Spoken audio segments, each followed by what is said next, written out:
தொடர்பென இந்திய செய்திகள்.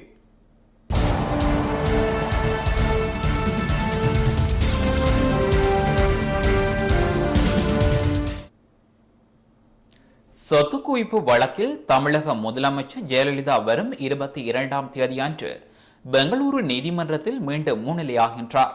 சொத்து குவிப்பு வழக்கில் கடந்த மாதம் பெங்களூரு நீதிமன்றத்தில் முன்னிலையாகி நீதிபதியின் கேள்விகளுக்கு ஜெயலலிதா பதிலளித்தார். இந்நிலையில் கேள்விகள் முடியாததால் அவர் மீண்டும் முன்னிலையாக வேண்டும் என்று நீதிபதி கூறியிருந்தார். ஆனால் மீண்டும் பெங்களூரு நீதிமன்றத்தில் முன்னிலை ஆவதில் இருந்து விலக்கு அளிக்க வேண்டும் என கோரி ஜெயலலிதா உச்சநீதிமன்றத்தில் மனு தாக்கல் செய்தார். ஆனால் உச்சநீதிமன்றம் அதை தள்ளுபடி செய்ததுடன் ஜெயலலிதா தமக்கு வசதியான நாளில் விசாரணை முடியும் வரை பெங்களூரு நீதிமன்றத்தில் முன்னிலையாக வேண்டும் என உத்தரவிட்டிருந்தது. அதன்படி இன்று பெங்களூரு நீதிமன்றத்தில் ஆஜரான ஜெயலலிதா தரப்பு வழக்கறிஞர் குமார் வரும் நவம்பர் 22ஆம் தேதி பெங்களூரு நீதிமன்றத்தில் ஜெயலலிதா முன்னிலையாவார் என்று கூறினார். 22ஆம் தேதி முன்னிலையாகும் ஜெயலலிதாவிடம் கேள்விகள் மேலும் கேட்க வேண்டியிருந்ததால் அவர் மறுநாளும் முன்னிலையாக வேண்டியிருக்கும் என்று தெரிகிறது. இதனிடையே சசிகலா, இளவரசி சுதாகரன் உள்ளிட்டோர் இன்று பெங்களூரு நீதிமன்றத்தில் முன்னிலையாகினர். ஹரித்வாரில் கூட்ட நெரிசலில் சிக்கி 16 பேர் உயிர் இழந்துள்ளனர். மதகுரு பண்டிட் ஸ்ரீராம் சர்மாவின் நூற்றாண்டு கொண்டாட்டம் நேற்று தொடங்கி வரும் 11ஆம் தேதி வரை நடைபெற உள்ளது. இதில் கலந்து கொள்வதற்காக ஆயிரக்கணக்கானோர் ஹரித்வாரில் குழுமியுள்ளனர். இந்நிலையில் சாந்திகஞ்ச் ஆசிரம வாயிலில் இன்று திடீரென ஏராளமானோர் ஒன்றாக நுழைய முற்பட்டதால் நெரிசல் ஏற்பட்டது. ஒருவரை ஒருவர் முந்திக் கொண்டு செல்ல முற்பட்டதால் நெரிசல் ஏற்பட்டதில் சிக்கி 16 பேர் உயிர் இழந்ததாகவும் பலர் காயமடைந்ததாகவும் தகவல்கள் தெரிவிக்கின்றன. நில மோசடி வழக்கில் கைதான எடியூரப்பாவுக்கு 2வது வழக்கிலும் இன்று ஜாமீன் கிடைத்ததை தொடர்ந்து அவர் விடுதலையாகிறார். கர்நாடக முன்னாள் முதலமைச்சர் எடியூரப்பா 2 நில மோசடி வழக்குகளில் கைது செய்யப்பட்டிருந்தார். அதில் ஒரு வழக்கில் கடந்த 4ஆம் தேதி ஜாமீன் கிடைத்தது. இந்நிலையில் மற்றொரு வழக்கிலும் இன்று அவருக்கு ஜாமீன் வழங்கி நீதிமன்றம் உத்தரவிட்டது. இதனையடுத்து சிறையில் இருந்து எடியூரப்பா எந்த நேரமும் விடுதலை ஆகலாம் என எதிர்பார்க்கப்படுகின்றது.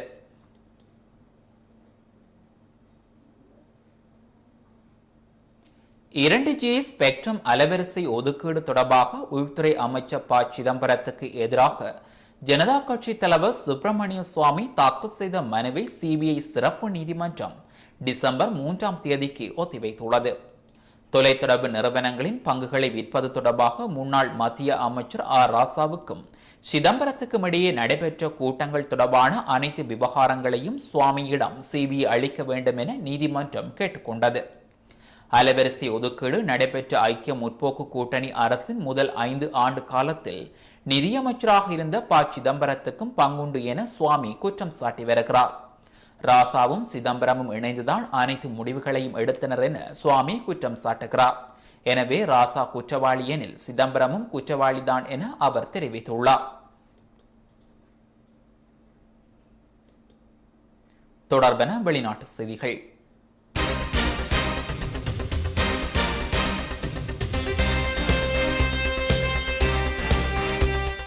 மறைந்த பிரபல போப் இசை பாடகர் மைக்கேல் ஜாக்சன் மறைவிற்கு அவரது குடும்ப வைத்தியரின் கவனக்குறைவே காரணம் எனவும் அதனால் அவர் ஒரு கொலையாளி என அமெரிக்க நீதிமன்றம் ஒன்று தீர்ப்பளித்துள்ளது.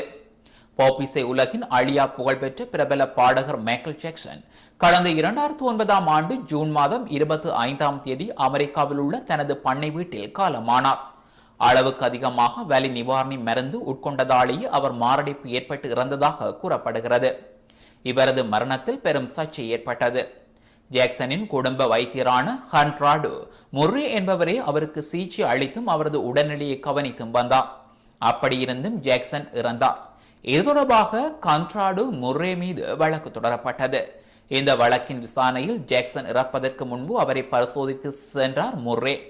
ஆயினும் வலி நிவாரணி மருந்தினை உட்கொள்ள முர்ரே சொன்னதன் காரணமாக ஜாக்சன் இறந்தார். எனவே அவர் கொலை குற்றவாளி என லாஸ் ஏஞ்சலஸ் நீதிமன்றம் தீர்ப்பளித்துள்ளது. இதையடுத்து வைத்தியர் முர்ரேவை போலீசார் கைது செய்துள்ள நிலையில் அவருக்கு பிணை மறக்கப்பட்டுள்ளது. லாஸ் ஏஞ்சலஸ் நீதிமன்றம் ஜாக்சனின் குடும்ப வைத்தியர் முர்ரே மீது கொலை குற்றச்சாட்டினை கூறிய செய்தி கேட்டு அவரது ரசிகர்கள் மகிழ்ச்சி தெரிவித்துள்ளனர். இந்த தீர்ப்பினை வரவேற்பதாக அவர்கள் கூறியுள்ளதாக செய்திகள் தெரிவிக்கின்றன. Prosecutors believed he gave Michael Jackson a lethal overdose of a powerful sedative. The doctor denied all the charges. Television audiences around the country got to watch a parade of witnesses, including 3 of Dr. Murray's current and former girlfriends, several of his patients, former Jackson security guards and medical experts. A haunting audio tape of an incoherent-sounding Michael Jackson was played in open court. Although Dr. Murray himself did not take the stand, jurors got to hear a taped recording of his interview with police. Within minutes of the verdict, Dr. Murray was handcuffed. He'll be sentenced on November the 29th. He faces up to 4 years in jail and could lose his medical license. ஜப்பானில் தெற்கே உள்ள Okinawa தீவில் இன்று அதிகாலை பயங்கர நிலநடுக்கம் ஏற்பட்டது. இந்த நிலநடுக்கம் ரிக்டர் அளவுகோலில் 6.8 பதிவாகியுள்ளது. பூமிக்கு அடியில் 222 கிலோமீட்டர் ஆழத்தில் நிலநடுக்கம் ஏற்பட்டுள்ளதாக ஜப்பான் புவியியல் ஆய்வு மையம் தெரிவித்துள்ளது. நிலநடுக்கத்தால் சுனாமி எச்சரிக்கை விடப்படவில்லை. கட்டிடங்கள் குலுங்கியதால் வீட்டை விட்டு மக்கள் வெளியேறினர். இதேவேளை சில மாதங்களுக்கு முன்பு ஜப்பானில் ஏற்பட்ட நிலநடுக்கம் சுனாமியால் 1000க்கும் மேற்பட்ட மக்கள் பலியானமை குறிப்பிடத்தக்கது.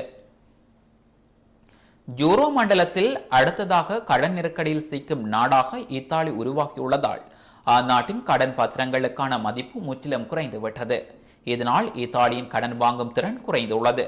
வளர்ச்சி மற்றும் பொருளாதார திட்டங்களுக்கு நிதியின்றி அவதிப்படும் அபாயம் எழுந்திருக்கிறது. யூரோ மண்டலத்தில் அயர்லாந்து, போர்த்துகல், கிரீஸை அடுத்து தற்போது இத்தாலியும் கடன் நெருக்கடி விளிம்பில் நிற்கிறது. அந்நாட்டின் மொத்த உள்நாட்டு உற்பத்தியில் நாட்டின் பொதுக்கடன் 120% உள்ளது. கிரீஸில் இது 150% தாண்டியே விட்டது என்பது குறிப்பிடத்தக்கது. நிதி பற்றாக்குறையை கணிசமான அளவில் குறைப்பதற்கான இத்தாலியின் நடவடிக்கைகளை சர்வதேச நிதியமைப்பு கண்காணிக்க வேண்டும் என சமீபத்தில் நடந்து முடிந்த G20 நாடுகளின் கூட்டத்தில் பேசிய இத்தாலி பிரதமர் சில்வியோ பெர்லுஸ்கோனி கேட்டுக்கொண்டார். இதற்கிடையில் இத்தாலி பிரதமர் பெர்லுஸ்கோனி பதவி விலகப் போவதாக தகவல்கள் பரபரப்பை ஏற்படுத்தியுள்ளன. இன்று இத்தாலி பாராளுமன்றத்தில் நிதி பற்றாக்குறையை குறைப்பதற்கான மசோதா மீதான வாக்கெடுப்பு நடைபெறவுள்ளமை குறிப்பிடத்தக்கது. பொதுமக்களுக்கு பல ஆக்கப்பணிகளுக்கென தேவைப்படும் அணுசக்தியை அழிவு பணிக்கு ஆயுதங்களாக செய்து குவிப்பதை எதிர்க்கும் உலக நாடுகள் 6 ஜெர்மனியும் இணைந்துள்ளது. ஈரான் நாடு மீண்டும் அணு ஆயுதங்களை தயாரிப்பதாக ரகசிய தகவல் கசிவதால் ஜெர்மனி முழு முனைப்புடன் ஈரானை கண்டிக்கிறது. சர்வதேச கருத்துடன் இசைந்து செல்லுமாறு ஈரானை ஜெர்மனி வலியுறுத்துகிறது. தன்னிடம் அணு ஆயுதம் எதுவுமில்லை என்பதை ஈரான் உறுதி செய்ய வேண்டும். இதுவே அந்நாட்டின் பாதுகாப்புக்கும் சர்வதேச பாதுகாப்புக்கும் ஏற்றதாகும் என்று செய்தி தொடர்பாளர் ஆண்ட்ரியாஸ் பெஸ்கே தெரிவித்துள்ளார். ஈரான் மீதான தாக்குதல் வெகு சீக்கிரமே நடக்கலாம் என்று இஸ்ரேலிய அதிபர் சிமோன் பெரஸ் எச்சரித்துள்ளது பற்றி ஆண்ட்ரியாஸ் பெஸ்கேயிடம் கேட்டதற்கு இஸ்ரேல் அவ்வாறு எச்சரித்ததன் உள்நோக்கம் தெளிவாகின்றது. ஈரானிடம் இருக்கும் அணு ஆயுதங்கள் தரும் அச்ச உணர்வை இஸ்ரேலிய அதிபரின் வார்த்தைகள் உறுதி செய்கின்றன. இந்த அச்சம் குறித்து தான் ஜெர்மனியும் ஈரானிடம் கேள்வி கேட்பதாக தெரிவித்தார்.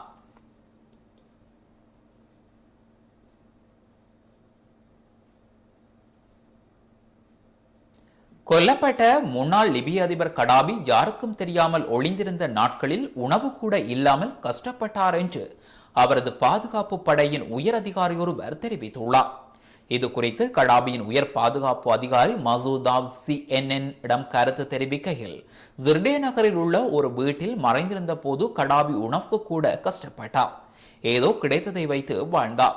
அங்கு தன் பெட்டியில் வைத்திருந்த புத்தகங்களை வாசித்து பொழுதை போக்கினார்.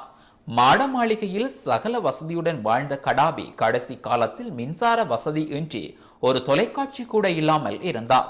போராளிகள் தான் இருக்கும் இடத்தை நோக்கி வருகிறார்கள் என்று தெரிந்ததும் அவர் பதற்றமாக இருந்தார். அவருக்கு பயம் வந்துவிட்டது என்று தெரிந்தது. ஜிரேவில் இருந்து 20 கிலோமீட்டர் தொலைவில் உள்ள தனது சொந்த ஊரான ஜாரேப் என்னும் கிராமத்திற்கு தப்பி செல்ல விரும்பினார் என்றும் தனது கடைசி நாட்களை உயிரை பிறந்த மண்ணில் விட ஆசைப்பட்டார் என்று தெரிவித்தார்.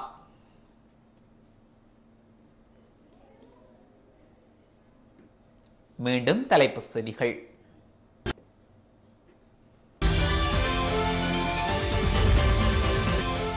வரவு செலவு திட்டம் 2012 இரண்டாவது வாசிப்பு மீதான விவாதம் எதிர்வரும் 22ஆம் திகதி முதல் 30ஆம் திகதி வரை இடம்பெறவுள்ளது. சபை நடவடிக்கைகளை உயர்நீதிமன்றத்தாலோ ஏனைய நீதிமன்றத்தாலோ இடைநிறுத்த முடியாது என்கின்றார் அமைச்சர் நேமால் சரிபால டி சில்வா. தெற்கு அதிவேக நெடுஞ்சாலை எதிர்வரும் 27ஆம் திகதி உத்தியோகபூர்வமாக திறந்து வைக்கப்பட உள்ளது. சொத்து குவிப்பு வழக்கில் தமிழக முதலமைச்சர் ஜெயலலிதா வரும் 22ஆம் திகதியன்று பெங்களூரு நீதிமன்றத்தில் மீண்டும் முன்னிலையாகின்றார். மறைந்த பிரபல பாப் இசை பாடகர் மைக்கேல் ஜாக்சனின் மறைவுக்கு அவரது குடும்ப வைத்தியரின் கவனக்குறைவே காரணம் என தெரிவிக்கப்பட்டுள்ளது. இத்துடன் டான் தமிழொலியின் இந்த பிரதான செய்தி அறிக்கை நிறைவு பெறுகின்றது. தொடர்ந்து நமது நிகழ்ச்சிகளுடன் இணைந்திருங்கள். வணக்கம்.